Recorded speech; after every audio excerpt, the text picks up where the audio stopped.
SSC 2025 की तैयारी, English की ताबड़तोड़ तैयारी अब आपकी चिंता नहीं है, क्योंकि जैसा कि मैंने आपसे पहले भी वादा किया था कि एसएससी 2025 के जितने भी एग्जामिनेशंस होंगे, सीजीएल हो, सीएचएसएल हो, एमटीएस हो, स्टेनोग्राफर हो, सीपीओ हो, वो सारे के सारे सिलेक्शन पोस्ट हो, उनकी तैयारी मैं आपको कराऊंगा और वो भी फ्री ऑफ कॉस्ट पूरे यूट्यूब पे। अभी एक्चुअली वोकैबुलरी आज सेशन आना था, जो एडिटोरियल का वोकैब आता है नेमोनिक्स पे, आज नहीं आ पाया क्योंकि कल रात मुझे थोड़ी सी ठंड लग गई। इस वजह से अभी देख रहे होगे मैंने हेड में ये कैप भी लगा रखा है, बट कोई दिक्कत नहीं, मैं सुबह रिकॉर्ड नहीं कर पाया। बट अभी दोपहर में आप लोगों के लिए जो मैंने प्रॉमिस किया था वो लेके आया। हम लोग मंडे टू फ्राइडे और मंडे टू सैटरडे वोकैबुलरी हर दिन करेंगे। अच्छा, वीक में हमारा एक टारगेट ये होगा कि 2 अभी से मॉक टेस्ट हम लोग लगाएंगे। अंडरस्टैंड? हर वीक कितने मॉक टेस्ट होंगे? 2 मॉक टेस्ट हम लोग लगाएंगे और साथ में ग्रामर्स के रूल, क्लोज टेस्ट और अलग से पूरी एसएससी के इंग्लिश की तैयारी बादल सरकार सर के साथ करना है। हाँ, जब बातें एग्जामिनेशंस के करीब आ जाएंगी, जैसे अब 2 महीने बचे हुए हैं, 1 महीने बचे हुए, तो फिर मॉक टेस्ट की संख्या हम लोग बढ़ा देंगे। वीक में कम से कम 4 या 5 मॉक टेस्ट हम लोग लगाना शुरू करेंगे और सारा का सारा आप लोगों के लिए टारगेटेड होगा कि एसएससी के एग्जामिनेशन में इंग्लिश में 100% मार्क्स को कैसे स्कोर करें। अंडरस्टैंड? तो ये जो मॉक टेस्ट है हमारा स्कूल ऑफ एसएससी 2025 नाम से है, यानी कि हमने 2025 के सारे एसएससी को टारगेट करना है और इंग्लिश के डर को निकाल हटाना है। ठीक है मेरे भाई? यहां पे लिखा हुआ होगा इंग्लिश सेट नंबर 5। एक्चुअली ये सेट नंबर 5 मेरे ऑफलाइन बैचेस का ही होता है, तो सेट 4 तक हो गया, उससे आपको दिक्कत वाली बात नहीं है। आपको यहां से कंटिन्यूअसली हर वीक 2 सेट्स आपको मिलेंगे, वोकैबुलरी मिलेगा, ग्रामर के कॉन्सेप्ट्स मिलेंगे और अलग अलग तरीके से मैं आपकी पूरी तैयारी करूंगा। ग्रामर के रूल्स मिलेंगे, हर एक चीज। बस विश्वास कीजिएगा, ज्यादा से ज्यादा मेरे वीडियोस को शेयर करने की कोशिश कीजिए, क्योंकि आपका शेयर ही हमारे लिए मोटिवेशन और केयर का काम करता है। ओके, तो टाइम को हम लोग यूज करते हैं और हमारा जो पहला क्वेश्चन हमारे सामने है वो गौर से देखने की कोशिश कीजिए क्या लिखा गया है। ये आपका इंप्रूवमेंट का क्वेश्चन है। When Shrisha knock at the door, someone peeped through the window. अब एक बात समझने की कोशिश कीजिए मेरे भाई, बस क्वेश्चन देखा नहीं और आंसर बता के निकलने वाली बात नहीं, मैं पूरा टाइम लेके डिस्कस करूंगा। इस पूरे सेंटेंस में अगर गौर करते हैं तो अंडरलाइन पार्ट को हमें क्या करना है? इंप्रूव करना है। क्लियर हो गया मेरे भाई? आगे देखो, एक क्लॉज चेंज हुआ है, समवन सब्जेक्ट है, पीप्ड की अगर बात करें तो ये वर्ब का सेकंड फॉर्म है और वर्ब का सेकंड फॉर्म ये कहता है कि हम अपने आप में सिंपल पास्ट है। कैसे है मेरे भाई? सिंपल पास्ट की बात करी गई। ठीक है, बहुत सुंदर बात है। जब दिख रहा है कि ये पूरा का पूरा सेंटेंस किसी ने विंडो से पीप किया तो ये पास्ट की बात हो रही है, तो व्हेन, यानी कि ये जो टाइम एक्सप्रेसिंग आपको कंजंक्शन दिख रहा है ये भी कब की बात हो रही होगी? तो पास्ट की बात हो रही होगी। अच्छा, एक चीज और आपने जाना है कि नॉक के साथ हम क्या यूज करते हैं? तो नॉक के साथ एट का यूज किया जाता है। क्लियर हो गया मेरे भाई साहब? तो इन चीजों को जब हम समझ गए तो सिंपल पास्ट की एक्टिविटी है पूरा का पूरा। क्लियर हो गया? जब श्रीषा ने नॉक किया डोर पे तो किसी ने क्या किया होगा? खिड़की से झांका होगा। अरे बोलो हाँ या ना? तो नॉक करने का काम भी पास्ट में।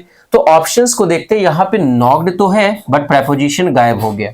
यहाँ नॉक्ड का यूज किया गया, एट यूज किया गया, द डोर, ये आपका करेक्ट आंसर है। नॉक्ड के साथ कभी भी ऑन प्रेपोजिशन नहीं आता है, इसलिए the answer of this question is, या ऑप्शन कौन सा करेक्ट हो गया? 2 number is the right answer. इस पार्ट में इंप्रूवमेंट की जरूरत थी। क्लियर हो गया? समझ में आ रहा है? तो ये याद रखना, हमेशा जब भी कभी व्हेन की बात की जाती है तो ये व्हेन जनरल केस में, इन जनरल क्या होता है? पास्ट टाइम को दिखाता है। जनरल केस में ये पास्ट टाइम को, और इस पास्ट टाइम में भी अगर हम बात करें तो पॉइंट ऑफ टाइम की बात करता है मेरे भाई।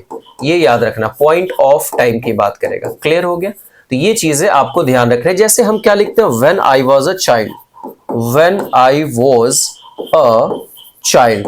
और इस केस में हम यहाँ पे व्हेन को अगर हम देखते हैं तो जनरल इस केस में हम V2 का यूज करते हैं। ऐसा नहीं कि सिर्फ वर्ब का सेकंड फॉर्म आता है, अलग अलग फॉर्म्स आते हैं, तो वो लोग हम लोग अलग अलग क्वेश्चंस के थ्रू डिस्कस करेंगे। तो फर्स्ट क्वेश्चन क्लियर हो गया, ये हम लोगों को ध्यान में रखना है। Move on the second question. You have put me in a tight corner by telling me to keep quiet. भाई टाइट कॉर्नर ये आपको कह रहा है कि अंडरलाइन ईडियम का एप्रोप्रिएट मीनिंग बताइए कहीं भी। ये बहुत इंपॉर्टेंट है मेरे भाई। ये टाइट कॉर्नर का मतलब होता है, अच्छा टाइट कॉर्नर, मान लो मैंने ये जो कोट पहन रखा है ये बहुत टाइट हो गया ये कॉर्नर, तो अब मुझे हाथ उठाने में डिफिकल्टी हो रही है। बोलो हाँ या ना? एग्जैक्टली मेरे भाई। तो एक डिफिकल्ट सिचुएशन के लिए हम यूज करते हैं। तो यहाँ एम्बैरेश शर्मिंदा नहीं होना है, कोई कंफर्टेबल सिचुएशन नहीं है क्योंकि ये टाइट कॉर्नर है, कोई सीक्रेट प्लेस नहीं है, गुप्त जगह नहीं, एक ही ऑप्शन होगा। 3 is the right answer, a difficult situation. तो सेकंड नंबर क्वेश्चन का थर्ड नंबर ऑप्शन करेक्ट हो गया। आ जाओ आगे बढ़ते हैं, सिंपल सा इडियम था।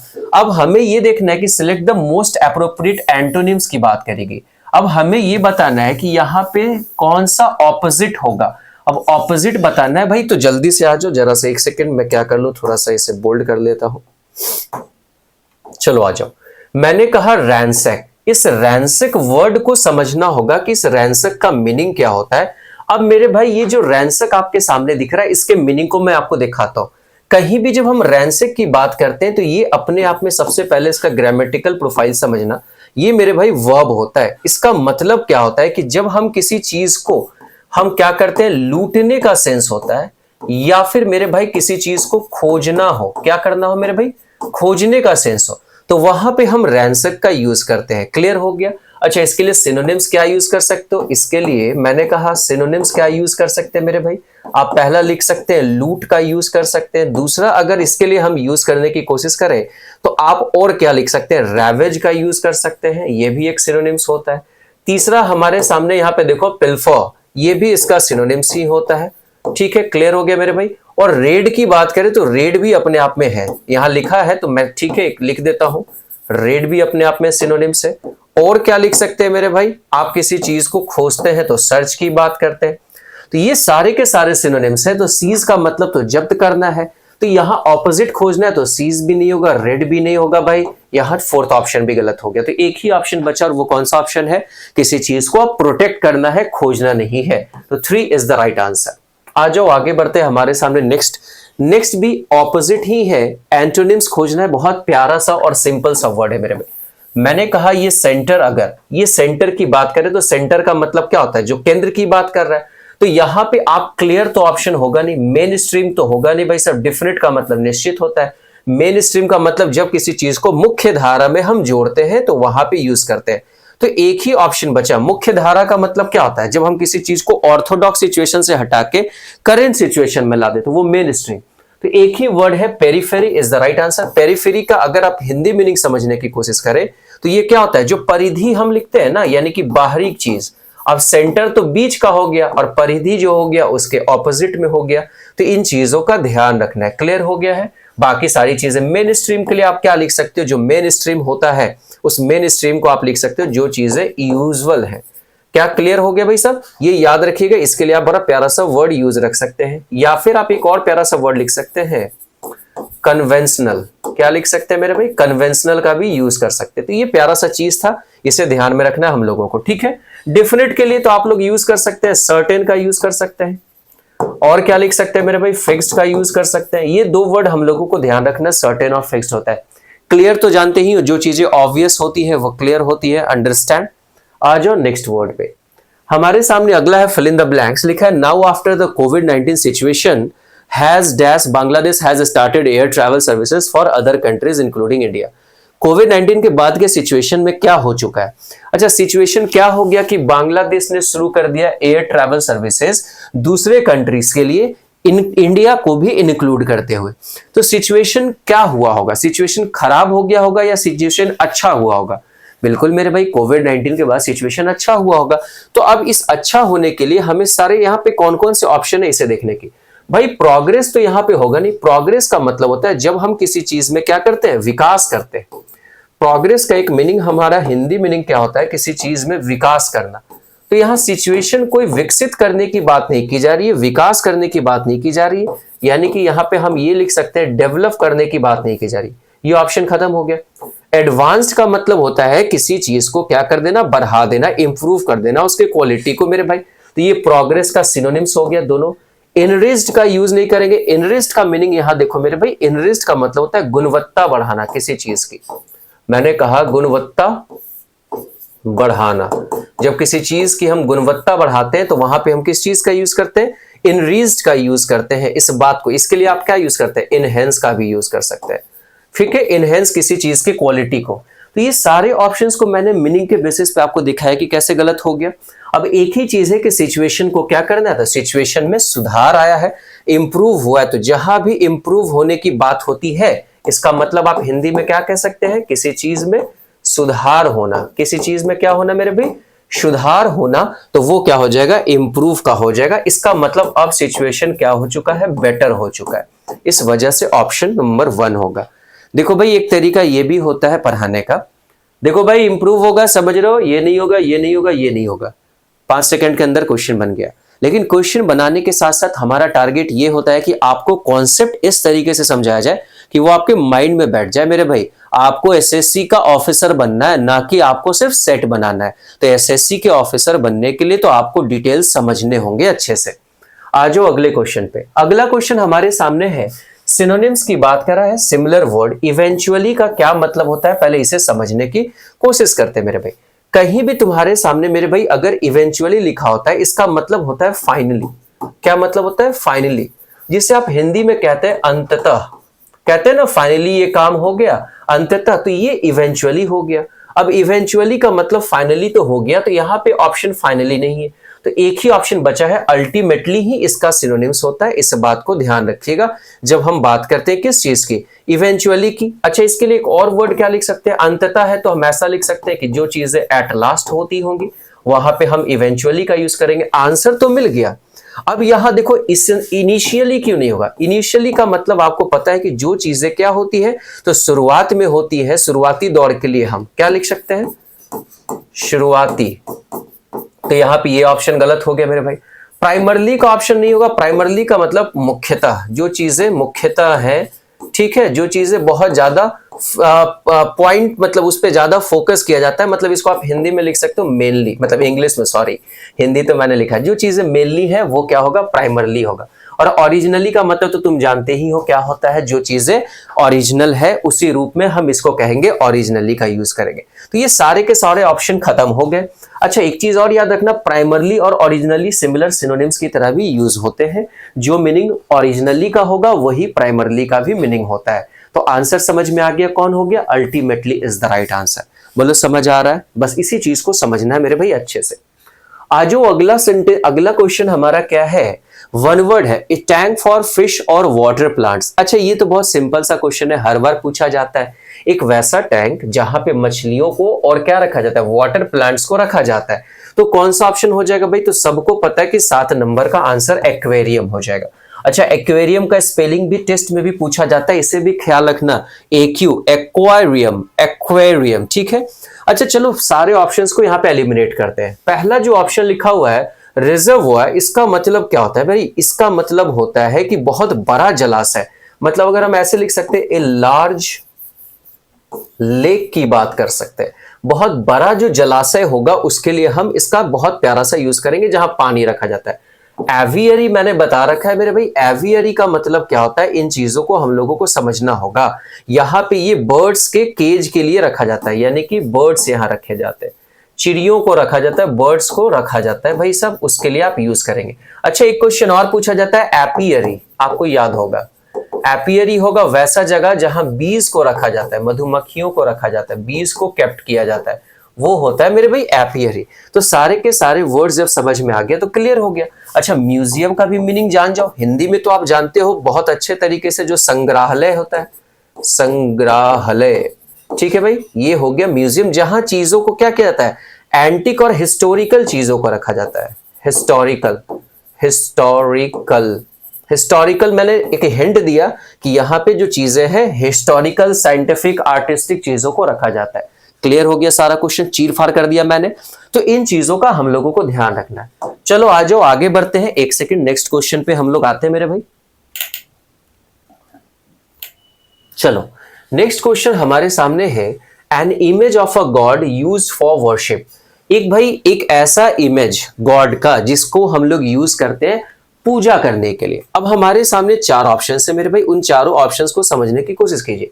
मॉडल का मतलब होता है जब हम किसी चीज के नमूना की बात करते हैं, जब हम कहते हैं ना कि एक मॉडल तैयार करो, एक नमूना तैयार करो, तो उसके लिए हम इसका यूज करते हैं। अच्छा इसको हम लिख सकते हैं कि कोई चीज का वो कॉपी होगा, एक कॉपी तैयार कीजिए, एक नमूना तैयार कीजिए। क्लियर हो गया, तो वहां पे ये यूज किया जाएगा। क्लियर हो गया। अच्छा कुछ मॉडल वैसे भी होते हैं जो फोटोग्राफ करते हैं, भाई ये मॉडल है, तो स्पेशल तरीके से फोटोग्राफी के लिए हम किसी इंसान को जब तैयार करते हैं तो वो मॉडल होता है। एक हो गया भाई। अब आते हैं सेकंड नंबर जो क्वेश्चन है 8 का दूसरा, यही तो आंसर है। वर्शिप करने के लिए जो हम आइडल का यूज करते हैं, ये आपका यहाँ पे आंसर हो गया, ये ठीक है। आइकॉन का यूज नहीं करेंगे मेरे भाई। आइकॉन के अगर मीनिंग की बात करते हैं तो कहते हैं ये एक आइकॉन है, कहते हैं ना ये इंसान एक आइकॉन है इस चीज का, मतलब जो इंपॉर्टेंट पर्सन होता है किसी चीज को लेके। मैंने कहा जो इंपॉर्टेंट पर्सन है उसके लिए हम यूज करते हैं आइकॉन का, इस बात को याद रखिएगा। या फिर कह सकते हैं जो वेरी सक्सेसफुल है, ऐसे भी लिख सकते हो, जो वेरी सक्सेसफुल है उसके लिए हम यूज करेंगे। और टेम्पल का मीनिंग आप जानते हैं, ठीक है भाई। आ जाओ आगे बढ़ते हैं। अगला क्वेश्चन देखो क्या लिखा हुआ है। अगला रीअरेंजमेंट है, और रीअरेंजमेंट बनाने का एक टेक्निक समझने की कोशिश करो। सबसे पहले हम लोग क्या करेंगे, ऑप्शंस को देखेंगे। ऑप्शंस का starting C D B D, मतलब ए से नहीं होने वाला है। क्लियर है मेरे भाई। एक चीज और याद रखना कि कभी भी तुम्हारा ओपनिंग सेंटेंस जो होगा, इन जनरल ओपनिंग सेंटेंस क्या क्या से स्टार्ट नहीं होगा, वो देखो। ओपनिंग सेंटेंस क्या क्या से स्टार्ट नहीं होगा वो चीजें मैं आपको यहां पे दिखाता हूं मेरे भाई, गौर से देखना, ठीक है। ओपनिंग सेंटेंस किस किस चीजों से नहीं स्टार्ट होगा वो ध्यान दे दो। मैंने कहा ओपनिंग सेंटेंस जनरली प्रोनाउन से स्टार्ट नहीं होता है, ठीक है मेरे भाई। अगर हम वहां पे दिस की बात करें, दैट की बात करें, या फिर हम दीज की बात करें, या फिर दोज की बात करें, ये इनसे स्टार्ट नहीं होता है। अच्छा, कभी सो की बात करें, या फिर हेंस की बात करें, या फिर देयरफॉर की बात करें, इनसे स्टार्ट नहीं होता है भाई। किसी भी तरीके का कंजंक्शन से इन जनरली, जैसे बट हो गया, कंजंक्शन हो गया, बट हो गया, और हो गया, इनसे स्टार्ट नहीं होता है। तो जब ये सारी चीजें आप देख रहे हैं किसी भी स्टार्टिंग सेंटेंस में, याद रखना कभी भी अगर फर्स्ट सेंटेंस में ऑल्सो लिखा हो तो इससे स्टार्ट नहीं होगा। इतनी बातें जब मैं आपको बता दिया तो अब इन चीजों को समझने की कोशिश करना। अच्छा, स्टार्टिंग सेंटेंस में और क्या नहीं रह सकता है, फाइनली का यूज नहीं रह सकता है, ठीक है मेरे भाई। अल्टीमेटली, अल्टीमेटली का यूज नहीं रहेगा, इवेंचुअली का यूज नहीं रहेगा, जो अभी हमने देखा। तो ये सारे के सारे ऑप्शंस यहाँ पे यूज नहीं करेंगे, क्योंकि ये सारे जो है मिड पार्ट में आ सकते हैं या कंक्लूसिव पार्ट में आएंगे। ओपनिंग सेंटेंस में एक बात बताओ मेरे भाई, कभी भी फाइनली का यूज नहीं करोगे क्योंकि ये कंक्लूजन दिखा रहा है। दूसरी बात समझने की कोशिश कीजिए, सी वाला ऑप्शन, ए वाला ऑप्शन हटा दो तो ए तो कहीं है ही नहीं। अब आते हैं देखो सी और डी और बी में देख लेते हैं। सी में देखो मेरे भाई क्या लिखा हुआ है, इट इज द रोड। भाई ये इट किसके लिए आया, प्रोनाउन, ये अननोन है तो ये तो ओपनिंग होएगा नहीं। चलो सी वाला ऑप्शन एलिमिनेट कर देते हैं मेरे भाई, सी से स्टार्ट नहीं होगा। बी में देखो जरा लिखा हुआ है इट ऑल्सो। भाई ओपनिंग सेंटेंस कभी भी ऑल्सो से स्टार्ट नहीं होगा, क्योंकि ऑल्सो का मतलब है भी। इसका मतलब कोई ना कोई बात पहले भी किया जा चुका है मेरे भाई, उसी को रिपीट कर रहा है, उसके दूसरे क्वालिटी या दूसरे इंफॉर्मेशन की बात कर रहा है। मैंने कहा राम भी पागल है, राम इज ऑल्सो मैड, इसका मतलब कोई और भी पहले बात करी गई होगी। तो बी वाला ऑप्शन भी एलिमिनेट हो गया मेरे भाई। अब फिक्स हो गया कि डी आपका ओपनिंग सेंटेंस है, जैसा कि आप यहां पे देखो, यहां भी डी है, यहां भी डी है। अब पेयर बनाना है मेरे भाई कि डी के बाद क्या आएगा, या तो डी के बाद सी आएगा या तो डी के बाद बी आएगा। तो चलो डी को एक बार देख लेते हैं। The road is one of the great fundamental institutions of Mankind. इसमें रोड की बात करी गई कि ये बहुत ग्रेट फंडामेंटल इंस्टीट्यूशन है मानव जाति का, मैनकाइंड का। अब इसी से रिलेटेड बात कहां लिखा गया मेरे भाई, it is the road which determines या determines the site of many cities and the growth and nourishment of all. मेरे भाई इस रोड नाउन के लिए जब स्टार्टिंग में नाउन आ गया तो एक प्रोनाउन आ गया मेरे भाई। तो डी के बाद हम बी इसलिए भी नहीं रखेंगे क्योंकि ये इट के पहले ऑल्सो है, तो इट के बारे में, इस रोड के बारे में कुछ कहा जाना चाहिए। तो डी के साथ सी का पेयर सही है, बी का पेयर यहां नहीं होगा। 4 ऑप्शन हटा दो, सेकंड ऑप्शन करेक्ट हो गया। अब एक चीज समझो मेरे भाई, यहां इट कहा गया, इसी के साथ यहां ऑल्सो हो गया, इसका मतलब सी और बी का भी पेयर बन गया। एक पेयर किसका बन गया मेरे भाई, सी और बी का। तो सी और बी का पेयर यहां तुम्हें दिख रहा है, इसलिए सेकंड ऑप्शन भी क्लियर हो गया। समझ में आया? चलो बहुत सुंदर बात है, इसी तरीके से बनाना। अच्छा, मैं आप लोगों के लिए क्लोज टेस्ट का एक मास्टर सेशन लेके आऊंगा, जिसमें इन सारे पॉइंट्स को, क्लोज टेस्ट कह रहा हूं मैं, मतलब रीअरेंजमेंट का, ऐसे तो सबका क्लोज टेस्ट का भी लाऊंगा, रीअरेंजमेंट का भी इस तरीके का मास्टर सेशन में लेके आऊंगा। तो समझ में आ रहा है, जहां पे मैं उन पॉइंट्स को डिस्कस करूंगा जहां आप बहुत आसानी से समझ सके कि किस तरीके से रीअरेंजमेंट को 20 सेकेंड्स में बना सकते हैं, 10 सेकेंड्स में बना सकते हैं। ठीक है मेरे भाई, चलो आज 10 नंबर क्वेश्चन देखो। लिखा है Athens was a most beautiful luminous of all cities of ancient Greece. भाई सुपरलेटिव डिग्री का एक बड़ा प्यारा सा स्ट्रक्चर होता है, इसको याद रखना। कल ही मैंने पढ़ाया है ऑफलाइन बैचेस में, मैंने कल बताया है सुपरलेटिव डिग्री का एक स्ट्रक्चर होता है मेरे भाई।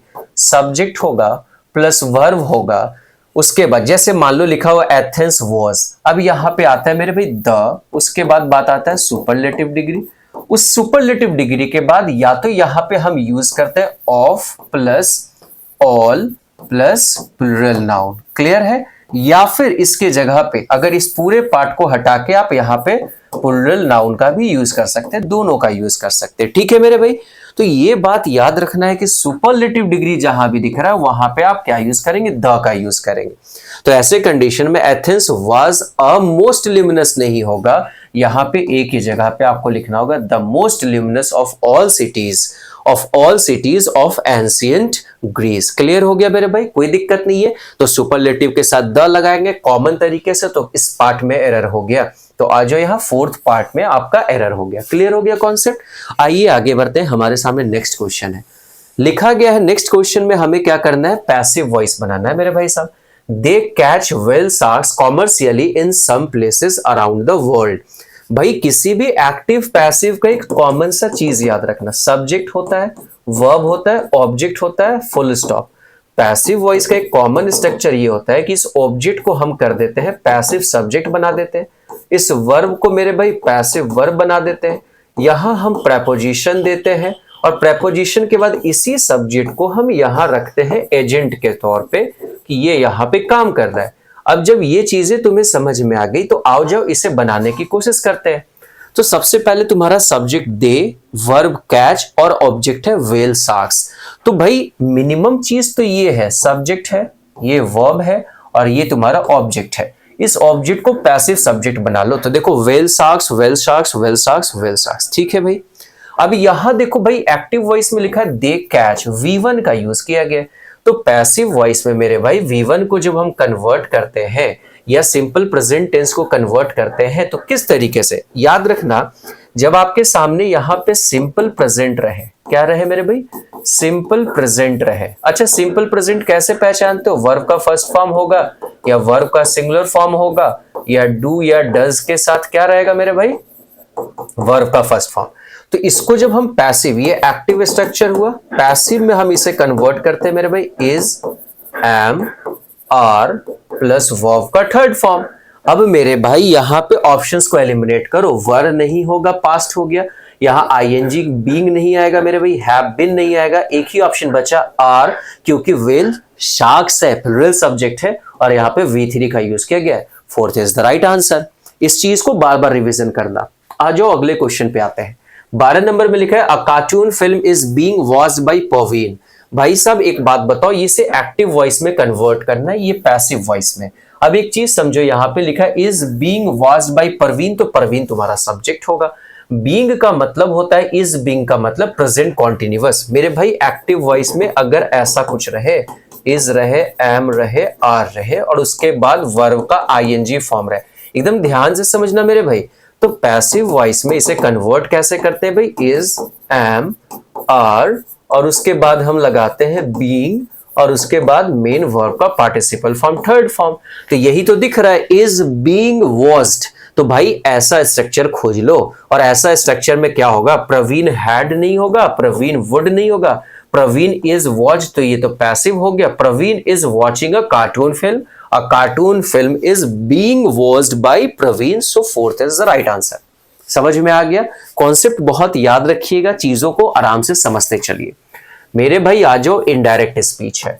शी सेड टू हर, भाई मेरे भाई she said to her will you ready my suit tomorrow, will you ready my suit tomorrow. अब इस सेंटेंस को जब हमें बनाना है तो कैसे बनाने की कोशिश करें, आप दिमाग लगाओ भाई। जब सेड टू है इसका मतलब पास्ट है, एक क्वेश्चन पूछा जा रहा तो सब में आस्क्ड है। आप मुझे बताइए कि 13 नंबर अगर क्वेश्चन को हम बनाने की कोशिश करें तो यहाँ पे सेड को तो सेड रखेंगे नहीं, तो ये तो ऑप्शन गलत हो गया। अब will you ready my suit tomorrow, क्या तुम तैयार रखोगे, will you ready my suit tomorrow, कल मेरा सूट तैयार रखोगे।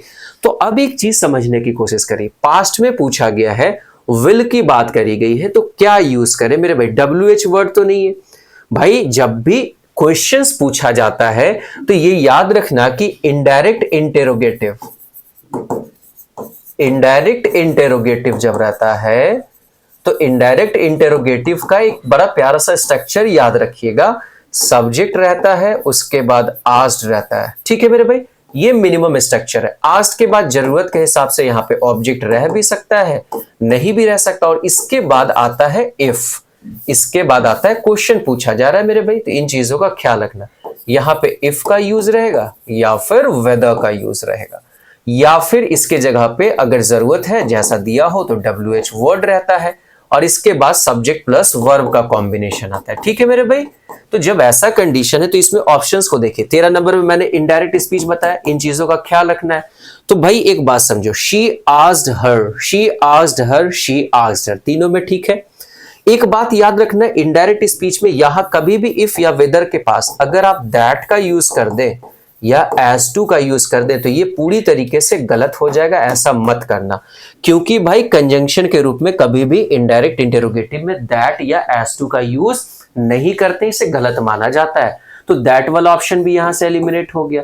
She asked her, if, she, would, ready, her, suit, अब देखो भाई, यहां देखो ये जो एडवर्ब ऑफ टाइम है, पास्ट की बात है, और ये टुमारो कहा जा रहा है, तो इसे चेंज करेंगे तो टुमारो यहां पे नहीं होगा मेरे भाई, द नेक्स्ट डे में कन्वर्ट कर देंगे। जैसे टुडे को हम क्या करते हैं, दैट डे में करते हैं, टुमारो को द नेक्स्ट डे में करते हैं, बात समझ आ रही है ना। यस्टरडे को द प्रीवियस डे में कन्वर्ट करते हैं। तो ये सब conversion of adverbs of time है जो आपने नरेशन में पढ़ा होगा मेरे भाई। तो B is the right answer, second is the right answer. समझ आ रहा है ना, बहुत अच्छे से समझ में आएगा। और जो नहीं समझ में आए उसका नोट्स बनाना, बार बार देखना और अपने दोस्तों के साथ शेयर करना।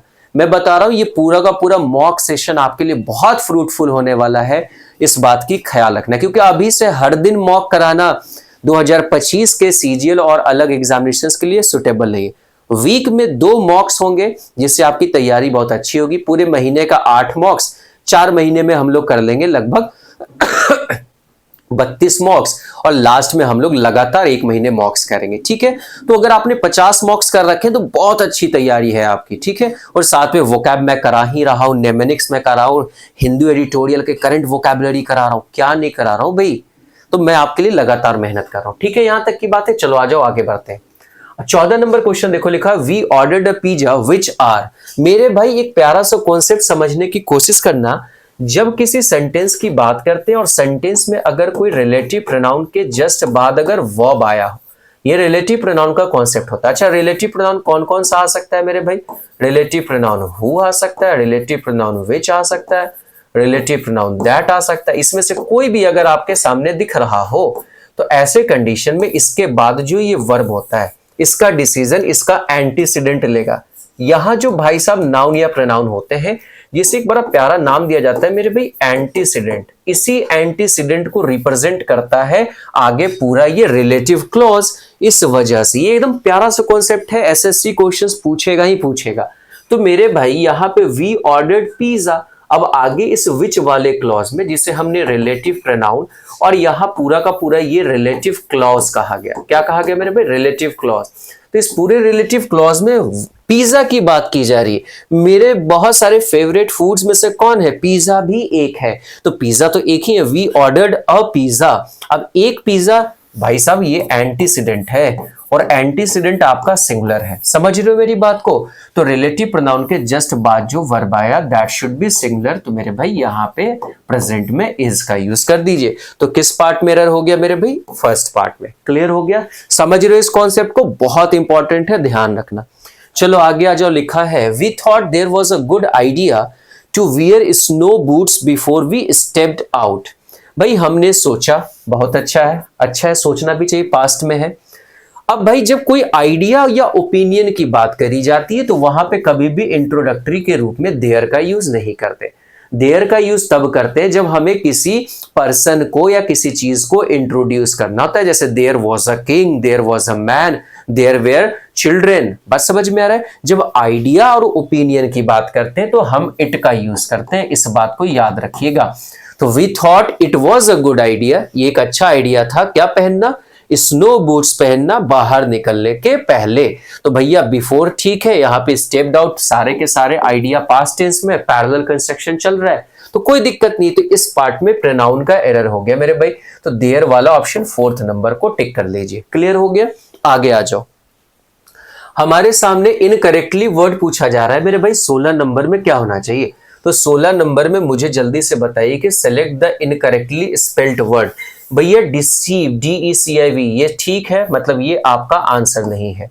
लीजर, LEISURE, ये भी सही है, आंसर नहीं है। BELIEVE, बिलीव, ये भी सही है, आंसर नहीं है। वेलफेयर का ऑप्शन जो है कि गलत है मेरे भाई। वेलफेयर का ऑप्शन क्या होता है, स्पेलिंग ध्यान रखना, इसमें डबल L का यूज नहीं करते हैं, क्या लिखते हैं, वेल फेयर का यूज करते हैं। क्लियर हो गया मेरे भाई? ग्रामेटिकल प्रोफाइल इसका नाउन होता है, इस चीज को याद रखना। वेलफेयर का मतलब किसी चीज का भलाई या कल्याण करना, मतलब हिंदी में अगर लिखना चाहते हो तो भलाई करना चाहते हो भाई साहब किसी का।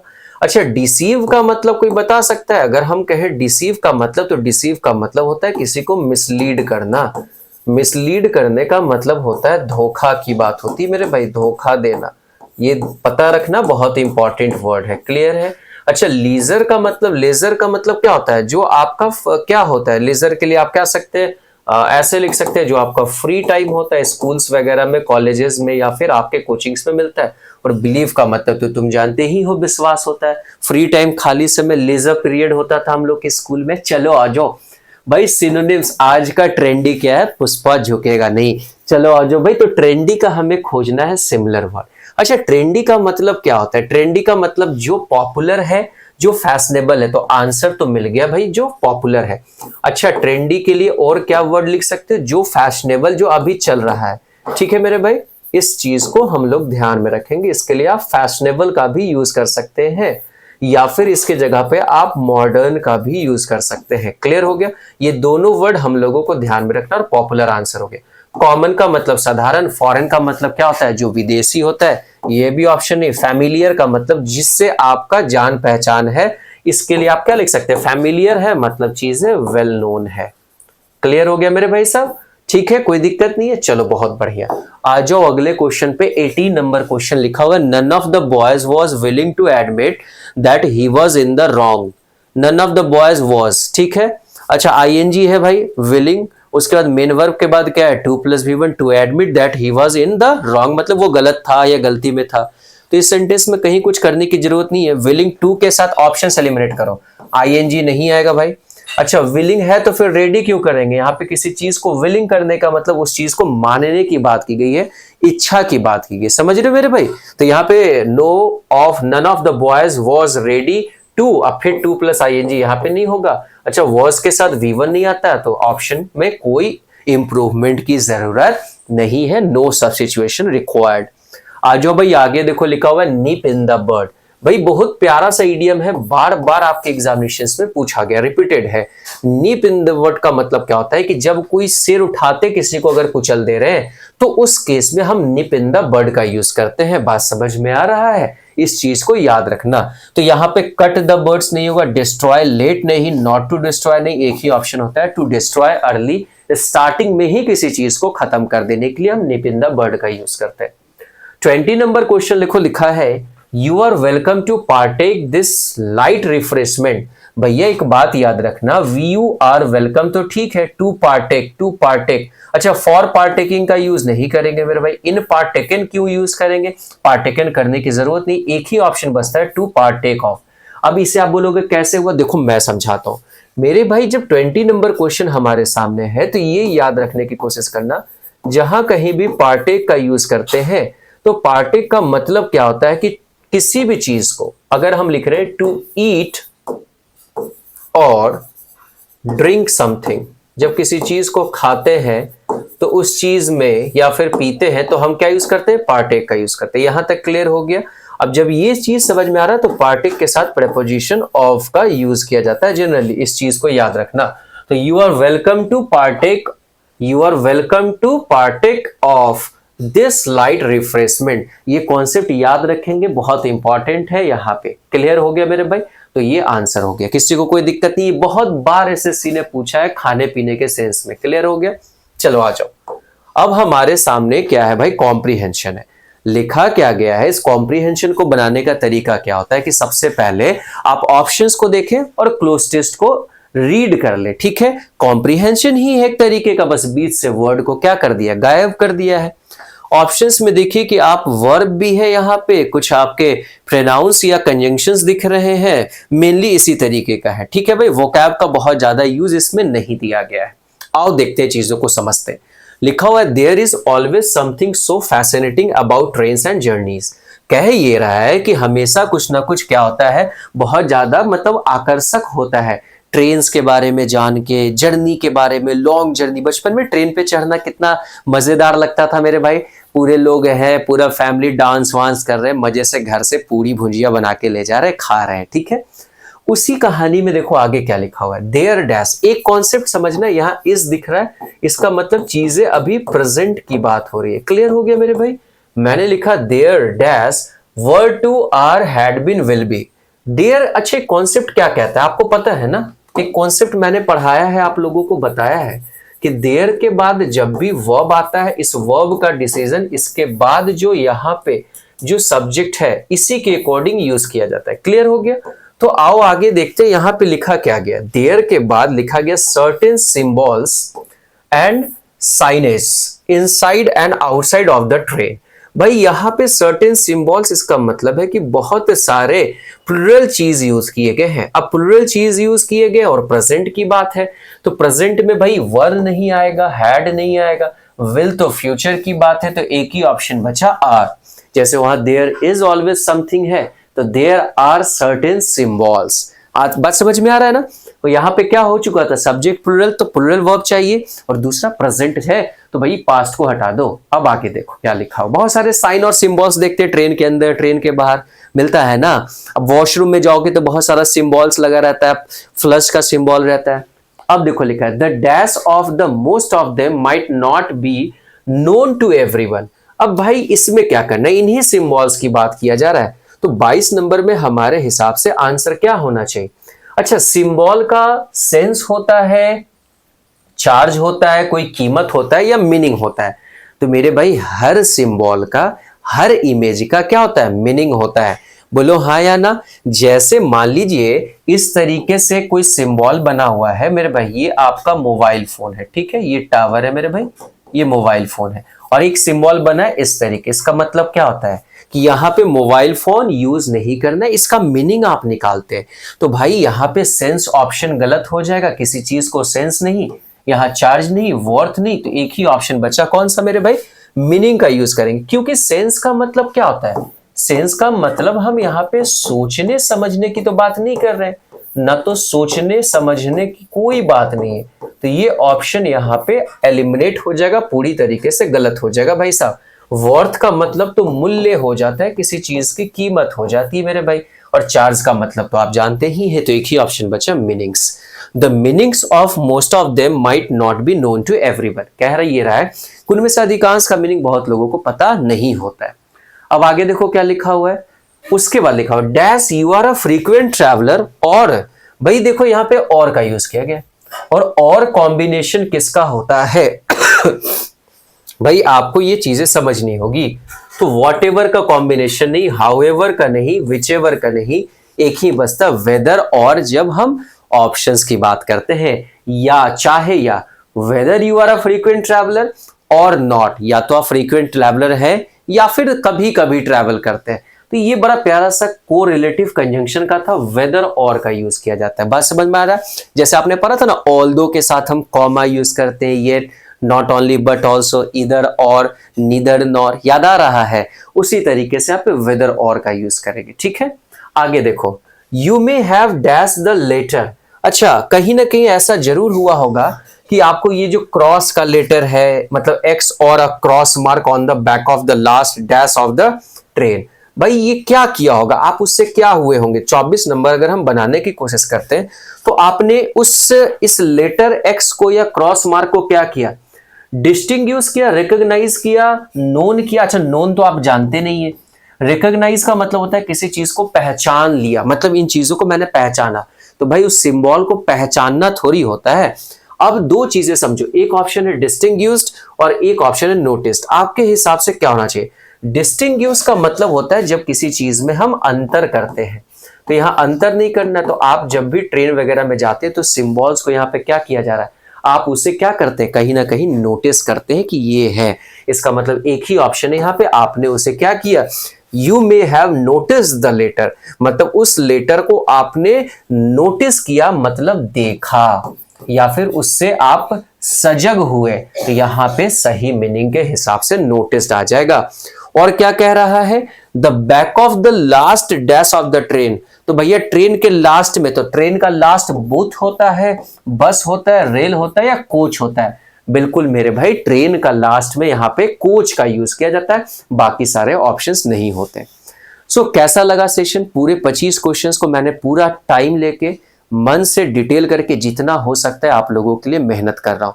अच्छा आप लोगों को भी पता है कि मेरे आईज में प्रॉब्लम है, मैं इस पे ज्यादा डिस्कस नहीं करूंगा, जब सर्जरी होएगा बीच में हो सकता है जितना दिन डॉक्टर्स कहे तो मैं क्लासेस लेने में थोड़ा अनेबल रहूंगा, बट आई विल ट्राई कि आपको ज्यादा से ज्यादा फैसिलिटीज दे सकूं, आपके इंग्लिश की तैयारी में जी जान लगा के आपके इंग्लिश में 100% मार्क्स दिलाने की पूरी कोशिश करो। बात समझ रहे हो। लाइव सेशन भी मैं ले सकता हूं, बस लाइव लेने का एक ही कॉन्सेप्ट नहीं है कि मैं टाइम वेस्ट नहीं करना चाहता हूं लाइव के कमेंट्स पढ़ के। भाई आप पढ़ना चाहते हैं और पूरा का पूरा जो सेशन होता है उसमें आपका अगर 1 मिनट भी बर्बाद हो रहा है, इसका मतलब है कि मैं आपके जीवन के साथ खेल रहा हूं। तो ऐसा मैं बिल्कुल भी नहीं करना चाहता हूं। ठीक है मेरे भाई, दैट्स ऑल फॉर टुडे। अपना और अपनों का ख्याल रखिए, विश्वास के साथ मेहनत कीजिए और अपने मेहनत पे हमेशा विश्वास रखिए। इसका डिटेल्ड सॉल्यूशन का जो पीडीएफ है हमारे टेलीग्राम चैनल इंग्लिश विथ बादल सरकार सर पे आप जाके डाउनलोड कर सकते हैं। क्लियर हो गया मेरे भाई। तो प्लीज अगर वीडियो पसंद आया होगा तो लाइक जरूर करना, शेयर करना अपने दोस्तों के साथ, कमेंट करके जरूर बताना, और जो लोग भी चैनल पे नए हो सब्सक्राइब कर देना। ठीक है, so that's all for today. Thank you all the best, take care everyone. मिलते हैं अगले सेशन में, अपना ख्याल रखिएगा।